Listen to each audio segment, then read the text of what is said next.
Hi everyone, Magnus here, and I have a really great exercise that I've found. Well, not actually found, I actually had it in a game just earlier today, and I thought it would actually make for a great exercise to try and differentiate between different calculation levels that there might be. Now, the way this is going to work is I'm going to give you some time to pause the video and try and come up with the best move for black, as you can see we're facing from the black side.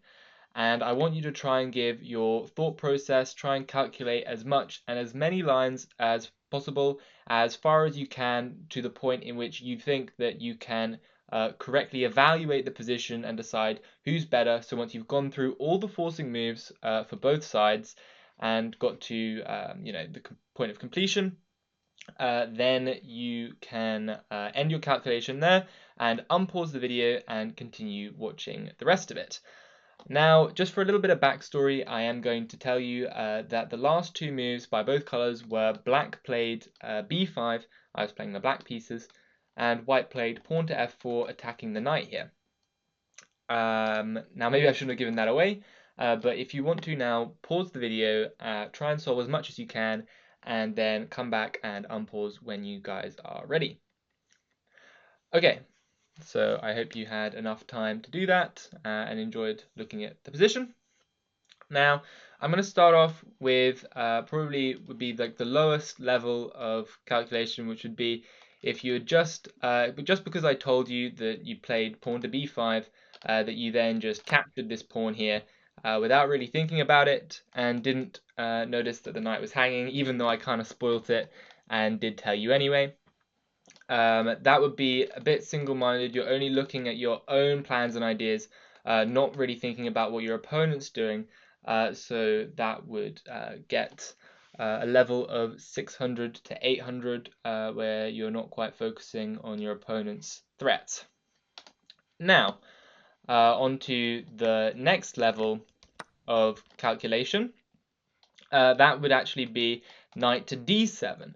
I gave this a rating estimate of 800 to 1000, knight to d7, because you are noticing that your knight is under threat from this pawn on f4, but you're retreating it to a square which actually blocks off your bishop's retreat here, and now the move pawn to f5 would trap your bishop even after the capture here.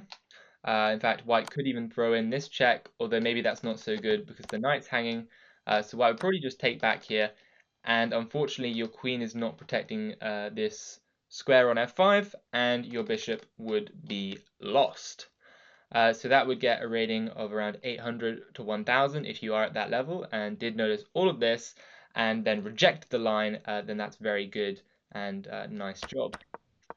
Okay, now on to the next level, which I would give, is actually the move knight to c6, which I'm giving a level of about 1400 that would play this move on the basis that they have rejected this move because they think that their knight will hang. Then they rejected knight d7 because of f5 and trapping the bishop. So they know that their knight is hanging and they just decide to move it to c6 because it looks like a safe square, and therefore they move their knight there, and they know that on f5 they can put the bishop back on d7 and try and be safe. Now, the problem with this is that there is still f5, and if you do play bishop to d7, then there's the move pawn takes on b5 with the c pawn, and it turns out that you are actually just losing a pawn. Now, if you did calculate this far and you still decided that this was your best option, then that is a little bit of extra credit, and maybe I would say that's like a 1500 level calculation, is that you got this far, you decided there was nothing better than going down a pawn, and maybe you say that you might think you have a little bit of compensation with this outposted knight in the middle, guarding the dark squares, but at the same time, white's probably going to get an outposted knight here. So I think that most stronger players would reject this and try and look for something better. Now, up to the next level, this one is a little bit stronger. Now, it's actually a worse move than the previous one that I have suggested, but I think that even noticing the tactics and ideas being in the air, shows a much, an advanced level of thinking. So I gave this one 1600 to 1800, just as a little bit of credit for spotting the tactics that were potentially in the air. And that's with the move knight to g4. So you notice that the knight's hanging. Maybe you even rejected this line because with knight c6 because you saw that you were losing a pawn in the end. But the reason that I think that this is such an interesting move is that if you played knight to g4 and then saw pawn to f5, but you realized that you could throw in queen to b6 and after king to h1, knight to f2, then you noticed that they have to take with the rook. And even more credit if you noticed that after king to g1, there is the classic smothered checkmate. This is always one of my favorites. It's absolutely beautiful, gets me every time. Love this one, knight to f2, smothered mate. So that's even better if you spotted that. That's why I say 1600 to 1800 for this one. Upper ends will be seeing these tactics all the way back in the distance. But, and so yeah, so that's definitely very impressive. But if you notice that after f5, queen to b6, king to h1, knight to f2, you can't be playing hope chess. That's why I set the cap off here, because it is actually a bad move. Because there is rook takes f2, and you can't just hope your opponent's going to fall into tricks, because now after queen takes f2, they just take on e6, and after you were to take back, say, they don't have to take back with this pawn, they can simply take back like this, and they're just up material because they have the two pieces for the rook. Strong players will know that this is a bad material advantage and borderline losing, and therefore that's why I move on to my next level, which is about 2000. And funnily enough, the 2000 move is actually knight to c6. And the reason for this, that I have given the 2000 move the same as the 1400 move, is because the 2000 is going to play knight to c6 off the basis that they've looked a little bit at taking on c4, rejected it. They've looked at knight to g4 with this whole f5, queen b6, knight f2. They have spotted all of the possible tactics, even the smothered mate, and they've got to the very end of it and they've rejected it. So being able to reject lines that look promising, once you notice that they don't work, being able to just filter all of that out and turn down the line and move on and say, okay, my position's not great here, I'm just going to have to make do, I'm going to play knight c6 and try to survive, is a 2000 level thinking here. And especially if you might have noticed that queen b6 and knight to d4 can be used to get a little bit of counterplay, that's extra impressive for you. Okay, now we're getting to the high level stuff. Okay, right? And the move here that is, I think, 2200 to 2400 level, this is chess.com ELO level of thinking, I believe is pawn to b4. And this is actually what I ended up playing in the game, and it's the second line of the engine.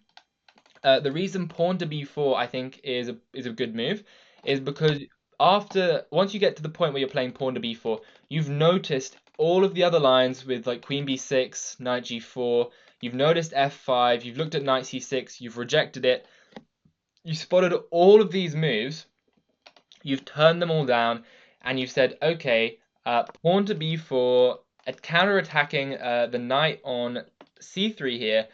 And the point is that if they take here, then you take here. And then on queen c2, you can throw in a check, doesn't really matter. But then you notice that you'll pick up this pawn, and that even guards the pawn here. That is very strong calculation. That's 2000 plus level calculation there.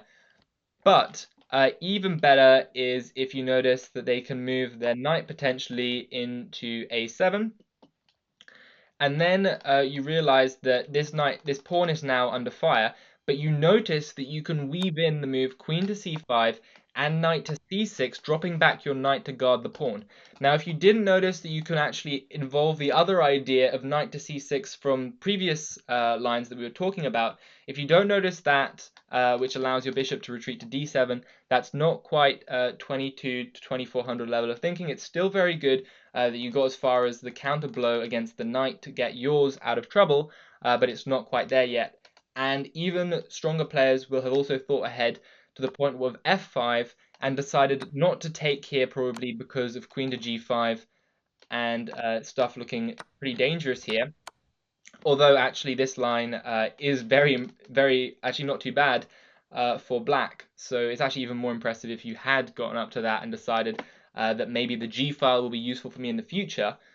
But equally, the move bishop to d7 is about the same in evaluation. And if you got to this point and realized that you can play for a5 and knight to e5 and try and consolidate your position, then that is very impressive and a good level of thinking. Now, even if you got a little bit further than that and also considered the move rook to f3 that was played in the game, then that's even more impressive. Now, the move that I actually ended up playing in the game was I took on f5, which is, I think, quite an interesting attempt here. It's apparently not the best move, but I saw that after queen to g5, king h8, rook g8 is coming. So if you saw that as well, credit to you. That was, I think, an interesting idea. Apparently not quite the best, though. And now we're moving on to the real beast of top level ideas. And we're going to go all the way back to the very start. I know it's a lot of calculating, but that is what chess is at the end of the day. And this move, I think, is probably GM level, or at least master level in terms of like a slow classical game. I think this is extremely hard to spot unless you kind of just either blunder into it. But if you go into this having seen everything, then that is extremely impressive. I think this is 2500 plus level idea. And that is the move, b takes c4. It's back again, both the easiest move to see and the hardest. Capturing on c4 is pretty crazy. I'm going to give it to this brilliant symbol if you actually saw the reasoning behind this move, rather than just stopping your calculation at, oh, I'm losing a piece, what am I doing? And the point behind this move is actually just the simple taking on b3. And then you unleash the rook and the queen on the defense here.